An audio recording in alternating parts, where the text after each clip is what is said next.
Hey y'all, and welcome back to another episode of Soulful Sundays. If you're new here, welcome. I am so glad you found me. I'm Candy, the owner and maker behind Candy Scents, and here on this channel, we talk candles, small business, creativities, and sometimes just life, right? Because honestly, candle making will teach you patience, whether you ask for it or not. Today's video is for anyone who ever thought, I want to start making candles, but I have no idea what I actually need. Because let me tell you, the internet will have you believing you need a factory, a chemistry degree, and about a $3,000 cart checkout before you even melt your first ounce of wax. You don't. So today we're going to break it all down, beginner friendly, budget friendly, sanity friendly. We're talking about what you actually need to start candle making, why you need it, and where you can realistically get it without selling your furniture, right?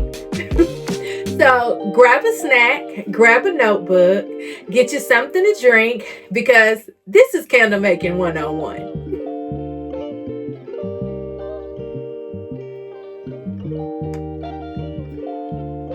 All right, y'all, let's get to it. So let's start with the heart of the candle, which is the wax, right? Because no wax equals no candle. So you just have a jar with ambition. Now, here's a couple of types of waxes, or a couple of types of waxes that beginners should consider. Soy wax is the most beginner-friendly wax. Why? Because of forgiving temperatures. It's fairly easy to work with, slower with cooling, and it's a good scent throw once you learn that wax, right? So soy gives you time to learn without punishing every tiny mistake. Now, number 2 would be paraffin wax. Now, with paraffin wax, you will have a much stronger scent throw, an easier hot throw, but pours hotter, and it can be a little less forgiving. Now, coconut blends.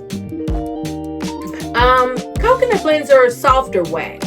They're beautiful, smooth tops, luxury feel, but they can be expensive and a little bit more sensitive. So my beginner recommendation would be to start with soy wax. Not because it's trendy, but because it teaches technique, right? So you can buy soy wax from a myriad of places, but I would say you should start with a place like Candle Science, Lone Star Candle Supply, Midwest Fragrance Company sells wax now. Makesy, you're going to spend a little bit more because Makesy is on the higher end. And Amazon is okay for practice, but not really scaling. So if you do for Amazon, I would start with maybe a kit. You know, they do sell those kits. But in all honesty, I would probably recommend you go to, I think it's Pro Candle Supply that actually sells the candle making kits. They have pretty much the authentic supplies, and unfortunately, everything Amazon is not authentic. So go figure.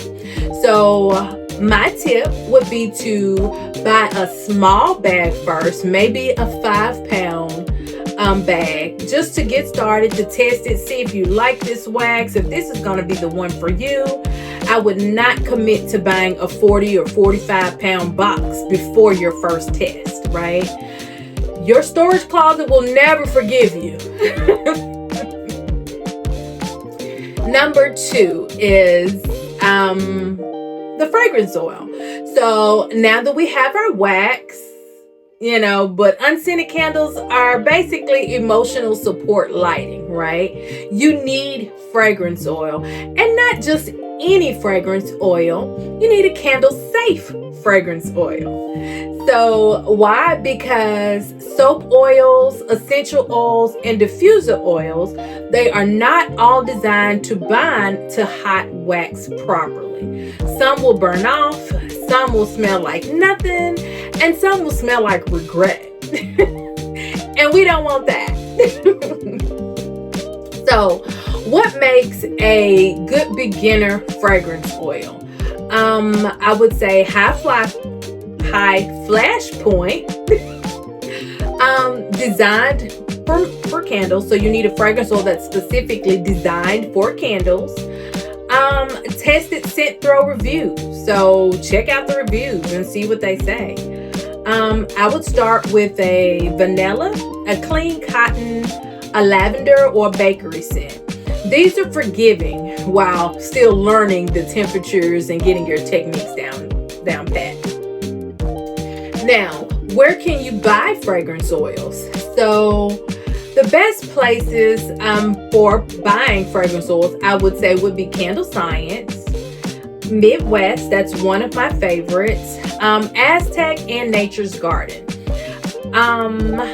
You can buy some authentic fragrance oils off of Amazon. I think Brambleberry and a couple other supply companies are actually on Amazon where you can buy from there. Now, keep in mind that you will probably pay more for it at Amazon than going through their direct website. But if you just want to get a small bottle just to test it out, see what you like, you can get it from there. Now, my tip is to always buy samples first. Trust me, the scent you love in the bottle may become chaos in hot wax. So you don't want to go out and buy a 16-ounce bottle of fragrance oil that you haven't smelled, that you haven't tested, and you're stuck with these 16 ounces and there's no scent, there's nothing you can do with this fragrance oil, or you hate it. That is a waste. So I always recommend starting with the little small 1-ounce sample bottles, 1 or 2 ounces.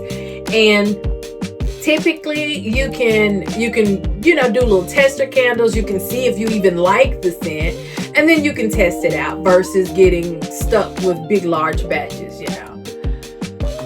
Number 3, that would be the Wicks. So Wicks determine whether your candle burns beautifully or tunnels like it's digging for treasure.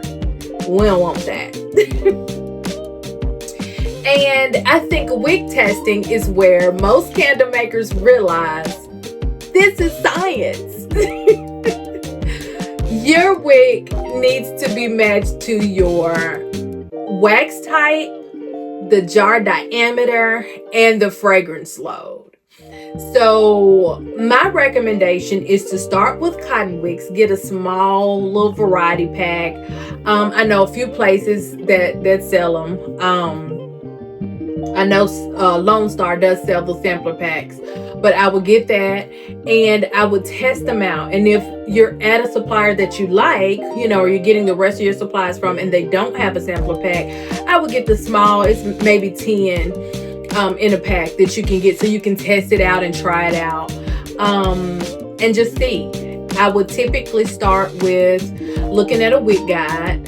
So Lone Star does have a wick guide, and you can tell it, the kind of wax and the diameter of your jar, and you can kind of go from there, and it gives you beginner suggestions, whether it's 1 wick, 2 wicks, so you would know. And I think Candle Science also has a wick guide that you can use as well. So I would not advise buying 500 of 1 wick size and you haven't tested it and you don't know if you need it, right? Now, we've all done that once and now own a lifetime of supplies of the wrong wick. Like, who wants or needs that? So start small, and then once you test it and this is your combination, then you buy more. Now, where you can buy, Candle Science has the wick guides, Lone Star has the wick sampler kits, Amazon does have some starter kits. I have not used Amazon starter kits because if I don't know what size the wicks are in the starter kit, it's a waste of time. So I have stayed away from Amazon for wicks, period. Now, the tip, you should always test burn for 3 to 4 hours. A good candle is not proven in 10 minutes, okay? Let's say that again. A good candle is not proven in 10 minutes. I have had people that will try to burn or test a candle and they've been burning for 30 minutes and it's like, oh, it's not doing anything. And it's like, it's been 30 minutes. You need, most burns need to be at least 2 hours, but the first burn should always be a little bit on the longer end. So 3 to 4 hours. And the max you should burn a candle is 4 hours. I know we have some people, some of our customers that will light a candle at 8 in the morning and it will burn all the way down through the night. That is not recommended. But people will do that. So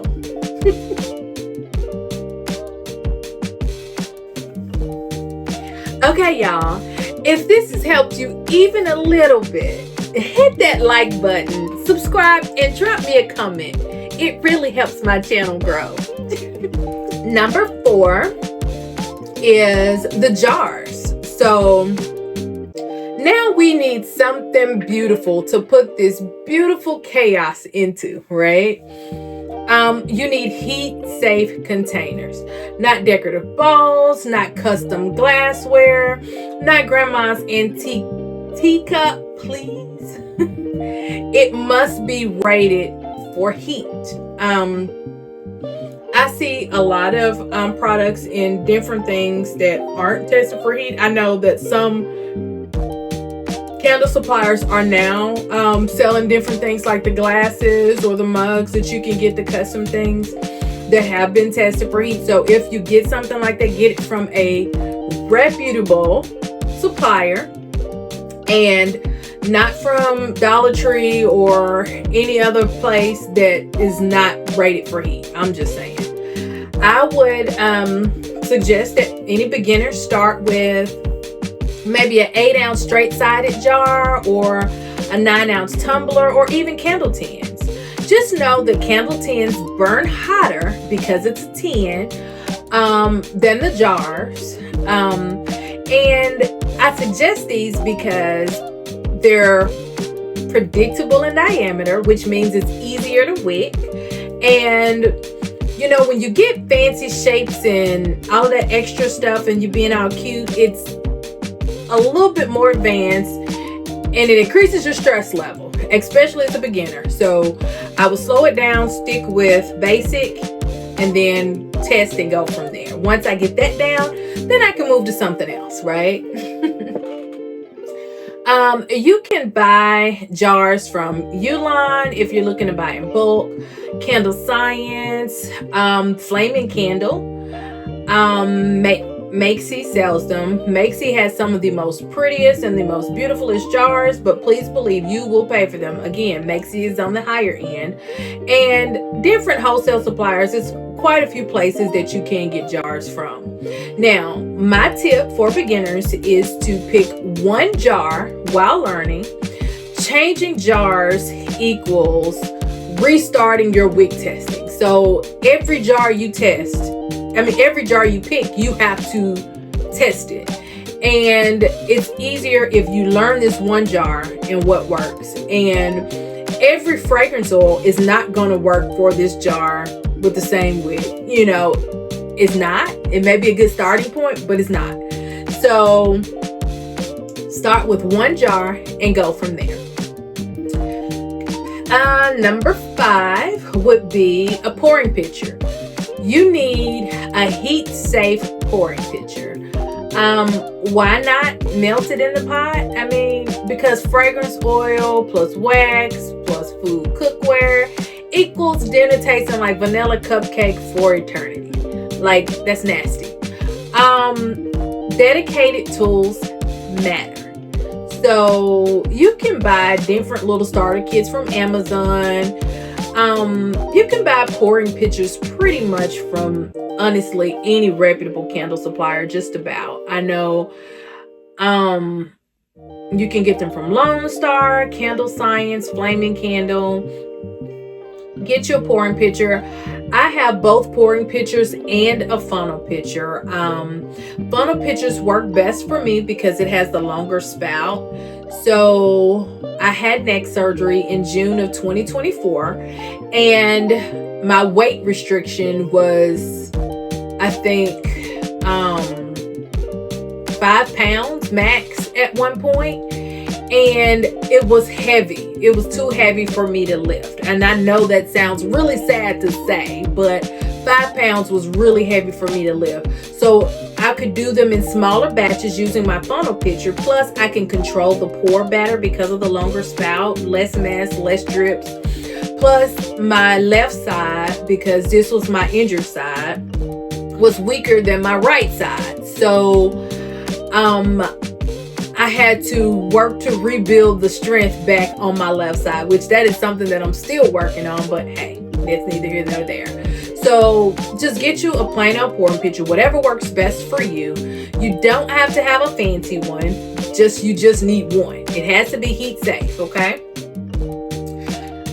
Number 6 is a thermometer. So in candle making, just know temperature controls everything. Adhesion, your scent throw, frosting, smooth tops. Like, without a thermometer, you're just guessing, right? And guessing is going to lead to wet spots, sinkholes, a weak scent throw, volcano candles. A digital thermometer is definitely required. Like, you really need a thermometer. I have a couple different ones. I have the one that you just stick in the wax, and I also have the spatulas, which is easy because I can stir, and it works perfectly for me. But some people use the digital ones that you can scan, but when you use that one, you have to stir it and then scan it, because if you don't stir it and you just scan it, it's only giving you the surface temperature. You won't know what the rest of, like, the real temperature of all the wax is. So I typically use that kind to test the outside of my jars to make sure they're heat safe, and things of that nature. So number 7, a scale. You have to have a scale. Candle making is weight-based, not volume. So not a cup or not, oh, this looks about right. You need grams or ounces by weight, because fragrance load matters. If you put in too little fragrance, you won't have any smell. And if you put in too much, now you have a little fire pit over here. So it is totally an unsafe candle. So you have to have a scale. You need to know exactly what you're putting in the scale. I mean, not in the scale, in your candle. You have to know exactly what you're putting in the candle. So you need that scale. Some people get a digital scale, kitchen scale, and I even have the other one, which is a smaller little jewelry scale. I still prefer my other scale better, but I have it should I need it. Okay, y'all, real quick, if you're still here, you're officially part of the family now, okay? Go ahead and hit that like and subscribe button, and tell me in the comments what part you related to the most. Thanks, y'all. Number 8, wick stickers and holders. It is tiny but critical. They both keep your wick centered while you're pouring, and an off-center wick equals an uneven burn. An uneven burn equals customer emails and complaints. And please note, we want to avoid all emails and complaints. So get your Wicks stickers and your Wicks centering tools, and make sure, that your candle is perfectly centered and that it's not moving around as the wax solidifies. So,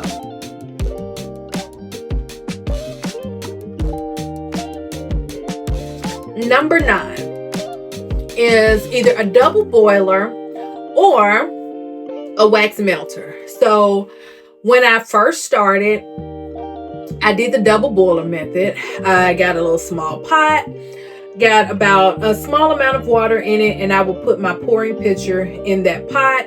I could weigh out, how much wax I needed and just put it in there and let it melt that way. That way it takes longer.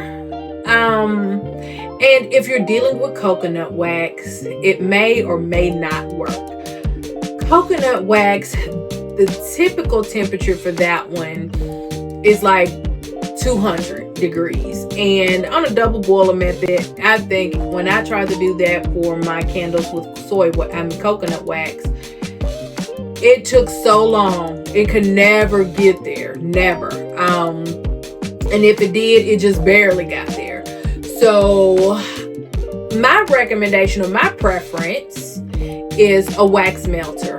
They have some smaller ones on Amazon for like $40. Read the reviews and find a good one. But they also have some with the spout that are like $80 to $100 at different places. So the double boiler is perfectly fine. I mean, and growing matters. And this wax melter will save your life and save so much time. So never directly heat the wax on the stove. Wax has a flash point, and we respect flash points, right? Because we like our eyebrows, okay? Number 10 would be paper towels and alcohol. Now, these are probably some of the most underrated tools in candle making, and they're probably the cheapest. You have your paper towels and your alcohol for cleaning the jars, fixing smudges, wiping spills, saving labels. I mean, honestly, you will probably use more paper towels than wax. So I have gotten to the point now where I buy a bigger box from Sam's Club, and it's called Rags in a Box.